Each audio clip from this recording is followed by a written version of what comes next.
వైజాగ్ అందాలను చూడడానికి హైదరాబాద్ నుండి వచ్చిన ఒక అందమైన జంట అరకు దగ్గర ఒక హోటల్ రూమ్ బుక్ చేసుకుని రాత్రికి అక్కడే బస చేశారు. రాత్రంతా వాళ్లు మరుసటి రోజు ఎక్కడెక్కడ తిరగాలో, ఎలా ఆనందించాలో చర్చించుకుంటూ ఉన్నారు. రాత్రి అయింది. హోటల్ రూమ్ లో భయంకరమైన అరుపులు వినిపిస్తున్నాయి. కానీ ఆ రూమ్ మొత్తం పూర్తిగా మూసి ఉండడం వల్ల అరుపులు బయటకు వినిపించడం లేదు. ఉదయం రూమ్ సర్వీస్ కోసం ఒక వ్యక్తి ఆ గదికి వెళ్లి తలుపు కొట్టాడు. ఎంతసేపటికి ఎవరూ తీయకపోవడంతో రాత్రి లేటుగా పడుకుని ఉంటారని అతను అక్కడి నుండి వెళ్లిపోయాడు. మధ్యాహ్నం 1 గంట సమయంలో మరోసారి వచ్చి డోర్ కొట్టాడు. అప్పటికి కూడా గదిలో నుండి ఎలాంటి స్పందన రాలేదు. అతనికి అనుమానంగా అనిపించి తన మేనేజర్ కి ఈ విషయం చెప్పాడు. వాళ్ళు రాత్రి చాలా ఆలస్యంగా వచ్చారు కాబట్టి ఇంకా నిద్ర లేవలేదేమో, కాసేపు వేచి ఉండు అని మేనేజర్ చెప్పాడు. సాయంత్రం అయింది. రూమ్ బాయ్ మరోసారి సర్వీస్ కోసం ఆ గదికి వెళ్లాడు. ఎప్పటిలానే డోర్ కొట్టాడు. కానీ అతనికి ఎలాంటి స్పందన వినిపించలేదు. ఎవరూ తలుపులు తీయకపోవడంతో అతనికి అనుమానం కలిగింది. వెంటనే మేనేజర్ దగ్గరికి వెళ్లి సమాచారం ఇచ్చాడు. మేనేజర్ కి కూడా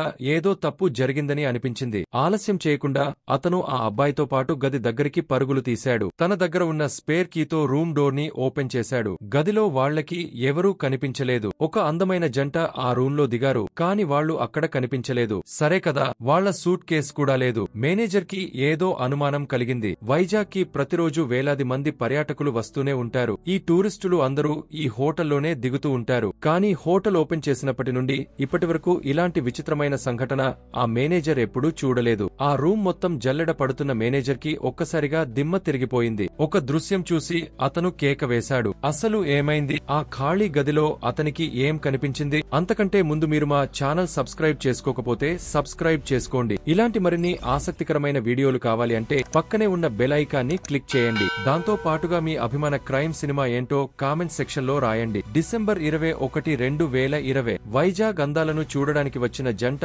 అనూహ్యంగా మాయమైపోయారు. గదిలోకి వెళ్లిన మేనేజర్ కి భయంకరమైన దృశ్యం కనిపించింది. గది మొత్తం జల్లెడ పడుతున్న మేనేజర్ కి నేల మీద కొన్ని రక్తపు చుక్కలు కనిపించాయి. వాటిని చూడగానే అతనికి గుండె గొంతులోకి వచ్చినట్టు అయింది. ఆ నెత్తుటి మరకలను అనుసరిస్తూ వెళ్లిన మేనేజర్ కి మంచం కింద ఒక శవం కనిపించింది. ఆ శవం పూర్తిగా నగ్నంగా ఉంది. అంటే ఆమె శరీరం మీద ఒక్క నూలు పోగు కూడా లేదు. దాంతో పాటుగా ఆ శవానికి తల కూడా లేదు. ఆ బాడీని చూస్తూ ఉంటే అది ఒక అమ్మాయి శవం అని తెలుస్తోంది. అయితే తల లేకపోవడం వల్ల ఆ శవం ఎవరిదో ఏంటో తెలియట్లేదు. ఆలస్యం చేయకుండా హోటల్ మేనేజర్ వెంటనే పోలీసులకు ఫోన్ చేశాడు. కొంతసేపటి తర్వాత పోలీసులు అక్కడికి చేరుకున్నారు. మేనేజర్ వాళ్లకి జరిగినదంతా మొత్తం చెప్పాడు. ఆ రాత్రి హోటల్ కి వచ్చిన జంట ఎక్కడెక్కడికి వెళ్లారు, ఈ మృతదేహం ఇక్కడ ఎందుకు ఉంది, ఆ శవానికి తల ఎందుకు లేదు, ఇలాంటివని కూడా పోలీసులు దర్యాప్తు చేయడం మొదలు పెట్టారు. ఈ దర్యాప్తులో వాళ్లకు తెలిసింది ఏంటంటే ఒక అమ్మాయిని ఎవరో దారుణంగా హత్య చేసి పారిపోయారు. ఆమె చేతి మీద ఒక పచ్చబొట్టు కూడా ఉంది. ఆ పచ్చబొట్టును కూడా ఎవరో చెరిపేయడానికి ఆమె చేతి మీద గాయం చేశారు. ఆమె తలను కూడా కోయడం వల్ల ఆమె ఎవరో ఏంటో ఎవరికి తెలియకుండా ఉండాలని అంతకుడు జాగ్రత్త పడ్డాడని పోలీసులకు అర్థమైంది. పైగా ఆమె శరీరం మీద బట్టలు కూడా లేవు. ఆ అమ్మాయిని అలా నగ్నంగా ఎవరు చంపారో ఏంటో అని పోలీసులు తలలు పట్టుకున్నారు. ఈ కేసులో గమ్మత్తైన విషయం ఏంటంటే పోలీసులకు అమ్మాయి గురించి ఏ వివరాలు కూడా తెలియట్లేదు.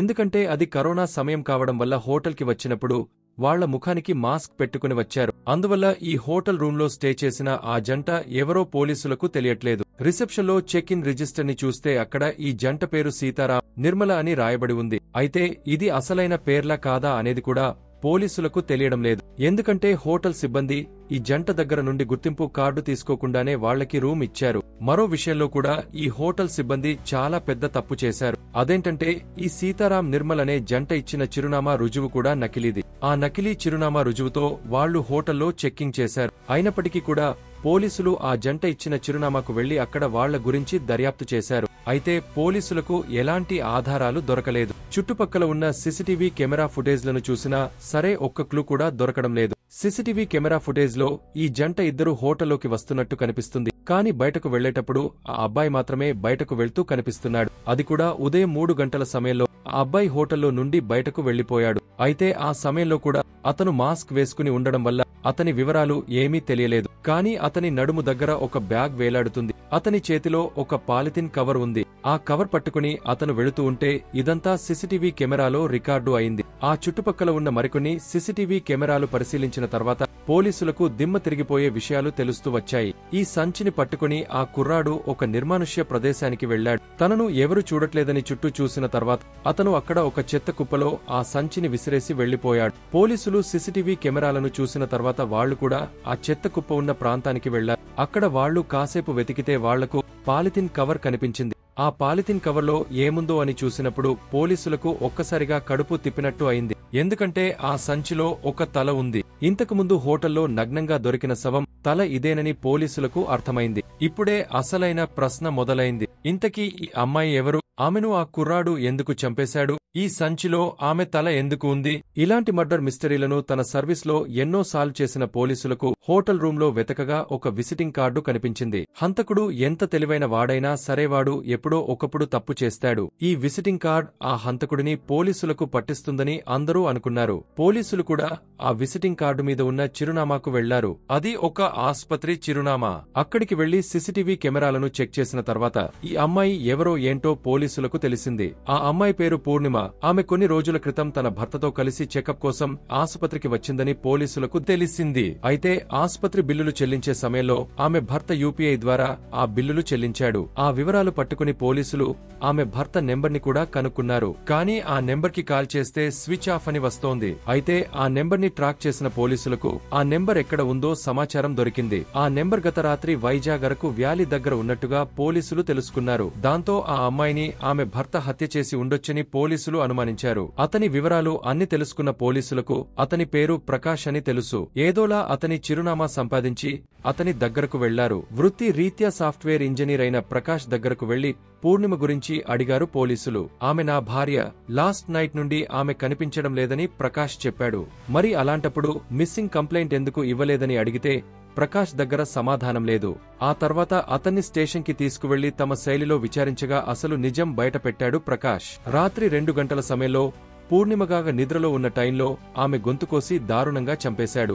ఆమె బట్టలన్నీ తీసేసి ఆమె ఐడి ప్రూఫ్ కూడా తీసుకుని ఆమె చేతిమీద ఉన్న పచ్చబొట్టును కత్తితో చెరిపేసేలా చేశాడు. ఆమె పీక కోసి తలని సంచిలో వేసుకుని వెళ్లిపోయాడు. పోలీసుల దర్యాప్తులో తెలిసింది ఏంటంటే పూర్ణిమకు ప్రకాష్ అంటే చాలా ఇష్టం. ప్రకాష్ కూడా ఆమెను ఎంతగానో ప్రేమించాడు.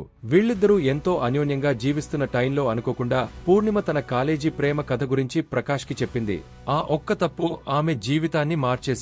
తన భర్త తన బాధను అర్థం చేసుకుంటాడని పూర్ణిమ అతని ముందు ఓపెన్ అయింది. ఒకప్పుడు తన బాయ్ ఫ్రెండ్ తో శారీరకంగా కూడా దగ్గరయ్యానని పూర్ణిమ చెప్పడంతో ప్రకాష్ తట్టుకోలేకపోయాడు. అందుకనే ఆమెను అత్యంత దారుణంగా చంపేశాడు. ఏదేమైనప్పటికీ ఒకవేళ ఆ హోటల్ రూంలో ఆసుపత్రి విజిటింగ్ కార్డు దొరకకపోయి ఉంటే ప్రకాష్ లాంటి నరరూప రాక్షసుడు పట్టుబడి ఉండేవాడు కాదేమో. చేసిన తప్పుకు ఏదో ఒకరోజు శిక్ష ఖచ్చితంగా పడుతుంది. సమాజంలో ఇటువంటి నేరాలు ఘోరాలు జరుగుతున్నాయని చెప్పడం మా ఉద్దేశం. మీరు కూడా ఇకనైనా జాగ్రత్త పడండి. ఈ వీడియో గనుక మీకు నచ్చితే కామెంట్ చేసి చెప్పండి.